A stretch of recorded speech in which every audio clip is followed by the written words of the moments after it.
الحمد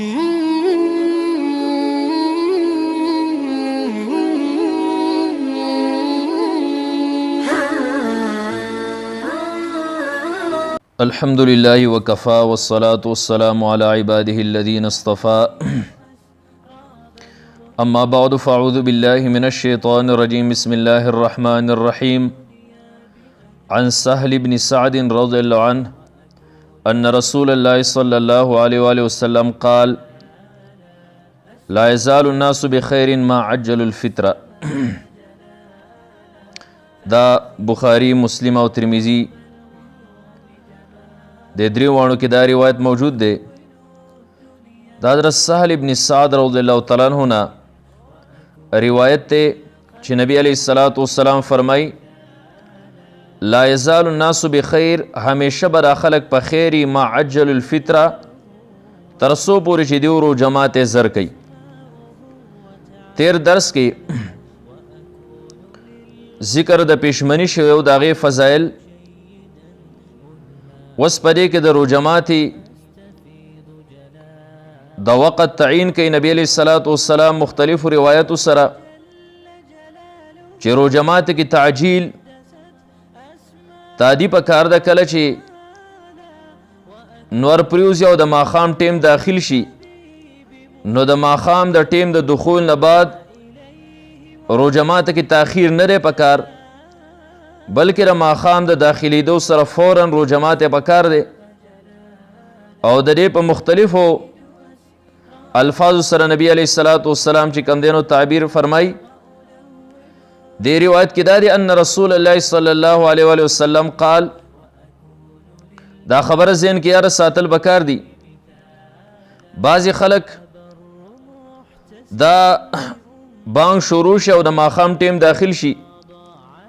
نو دیو مونځ کول شروع کوي او بیا د هغې نه پس نوافل او بیا ډېر په قلاره تیاره لګېدلي ستوري اسمان کې ښکاره شوي نو بیا روژه ماته کې دا غلطه طریقه ده. انشاءالله مخکې به اوس روایتو کې راشي. روژه ماته فوراً کول چې څنګه ماښام داخل شو او بیا د روژه ماتې نه پس چې کوم دی نو مونځ کول، خو دومره تعجیل هم نه چې د ماښام ټیم لا نه داخل شوی، لکه بعضې خلک دغه شانتې کوي ماخام ټیم داخل شوی نه او دیو چې نو بانګ شروع کې خپلې روجې هم خرابې کوي او د بل روجې هم خرابې کوي. انشاءالله د هغې مطابق په هم یو روایت راشي. نو نبی علیہ الصلوۃ والسلام فرمایي لا یزال الناس بخیر، دا خلک په همیشه په خیري ما عجل الفطره، ترڅو پورې چې دیو په روژه ماته کې تعدي کوي، د ماښام د داخلېدو سره فوراً روژه چې کم دی نو ماتوي. نو په دې باب کې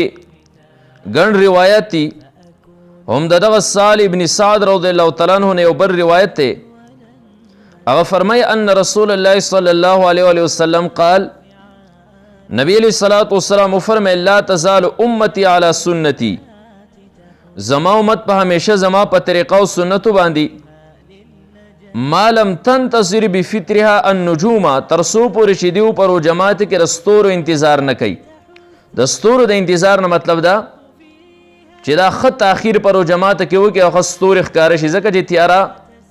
کله خوره شي نو هله ستوري په نظر باندې راشي. مطلب دا چې دیو روجمات دومره لیټ کوي نه چې اسمان کې ستوري انسان ته په نظر باندې راشي. نو چې دیو دا کار نه کوي او فوراً روجمات کوي نو دا امت په همیشه دپاره زما په سنتو باندې او زما په طریقه باندې وي. او دې باب کې یو روایت د حضرت ابو هریره رضی الله تعالی عنہ نه دی. هغه فرمایي قال رسول الله صلی الله علیه وسلم، نبی علیہ الصلوۃ والسلام فرمایل قال الله عز وجل، الله تعالی فرمایل، نبی علیہ الصلوۃ والسلام فرمایي الله فرمایل چې ان احب عبادی الی اعجلهم فطره، چې زما په بندګانو کې ما ته ټولو نه محبوب هغه خلک دی چې دا روژه ماتې زر کوي، یعنی په ټولو کې زر روژه ماتې کوي نو دا ما ته محبوب ترین خلک دی. خو د زر نه مطلب منګه وي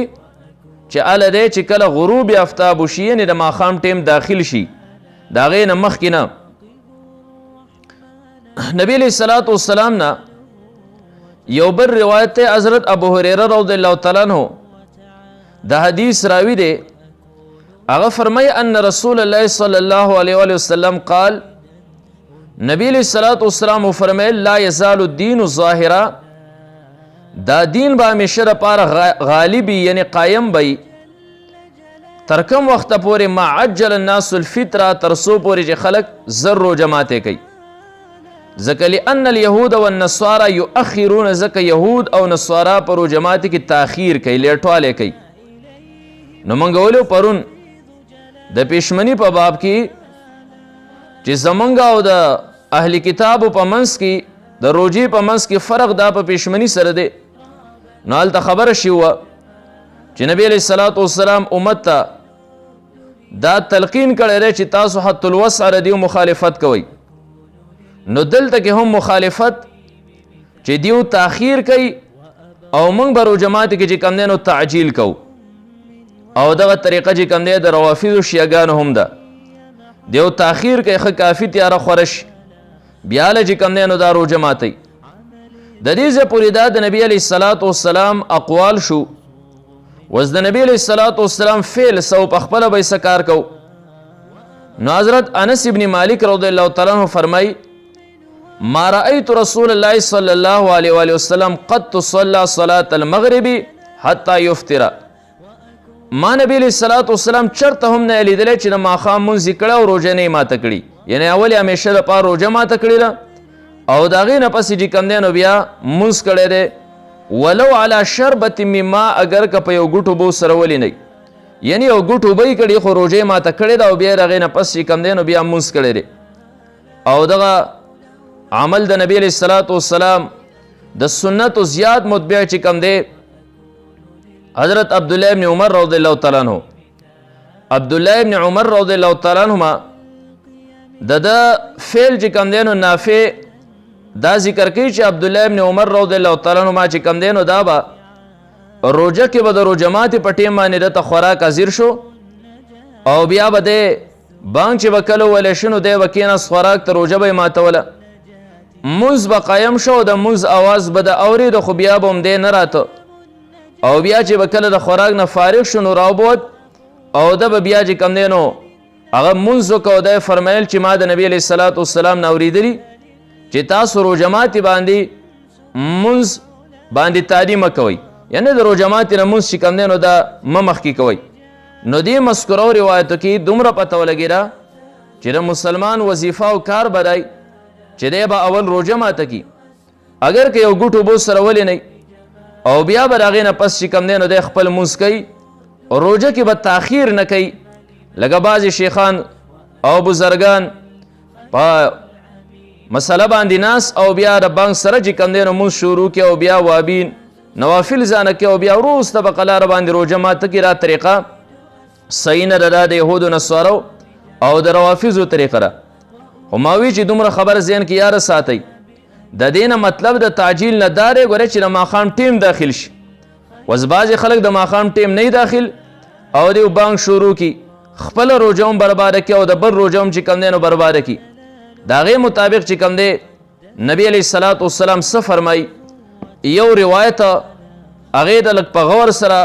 کتل پکار دی او دغه خلک دی بیا د دې روایت نه چې کوم دی نو ویریږي چې یاره دا د خلکو روژې د ټیم نه مخکې خرابوي. حضرت ابو امامه الباهلي رضی الله تعالی عنہ دی د حدیث راوي دی، دی وایي سمعت رسول الله صلی الله علیه وسلم یقول، ما د نبی علیه الصلاة والسلام نه واورېدل چې رسول الله مبارک فرمایل چې بین انا نائم زه ودومه اتانی رجلان، یو دوه سړي ما ته رالل، فاخذا بالزبعیه، د دواړو سړو زما چې کوم دی نو مټې ونیوې، فاتیا بجبلا وعرا، او زی یو مشکل او یو سخت غر ته چې کوم دی نو بوتلم، فقالا د دواړو ما ته وی چې اسعد د غر ته وخېجه، فقلت ما وی انی لا اطیقه، زه طاقت نه لرم، فقالا د دواړو وی انا سنسهله لك، من به تا ته آسان کو وخېجه. رسول الله مبارک فرمای فصعدت، زه ور وختم حتی اذا كنت في سواء الجبل، تر دې پورې چې زه درې غر دې منځ ته ور ورسېدم،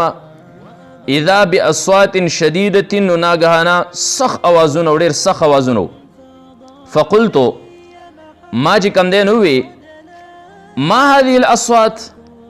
دا څه اوازونه دي قالوا هذا عواء اهل النار دا د دوزخیانو هغه چغې دي هغه اوازونه دي نبی علیہ الصلوۃ والسلام فرمای ثم انطلق بی بیا زه بوتلی شوم فاذا انا بقوم معلقین بعراقیبهم ما یو قوم لیده چې دا درې پنجونه براویزان دي الټه ځوړن دي مشققه اشداقهم او د دیو دا جامې چې کوم دی دا وښکي دا شلولی کېږي تسیلو اشداقهم دمن او د دغې وښکونه اینې رابهیږي قال نبی علیہ الصلوۃ والسلام فرمای قلتو ما دې کسان نه تپوس کو من هؤلاء دا کم خلق دی چې الټه راویزان دي او د دیو دا وښکي شلیږي شلولی شي او د دې نه اینه بهیږي قالا دې دوانو کسانو راته وي الذین یفطرون قبل تحلة صومهم دا خلق دی چې دیو روژه ماتوي د ټیم د داخلېدو نه مخکې نو دا کم روایت چې ذکر شول د دې نه مطلب دا نه دی چې د ماښام ټیم داخل شوی نه او ته روژه ماته کې یا بانګ شروع کې مطلب دا دی چې تعجیل به هله کوې چې د ماښام ټیم چې کوم دی نو کله داخل شي نو بیا پرې روژه ماتې کې تاخیر چې کوم دی نو مه کوه دا د یهودو نصوارو د روافظو چې کوم دی نو طریقه ده لہذا مسلمان له پکار داري چې دغه مذکوره روایت چې کوم دی د دې په رڼا کې خپل روژه ماتې زر کوي د هغې نه پس چې کوم دی نو نور کارونه مونځ وغیره دا بیا کوي الله تعالی دې موږ له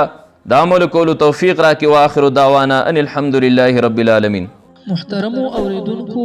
زموږ د چینل سبسکرایب کړئ او د غنټۍ د نشانو سره هم دباو کړئ چې زموږ د نوي بیانونو اطلاع تاسو ته درکړي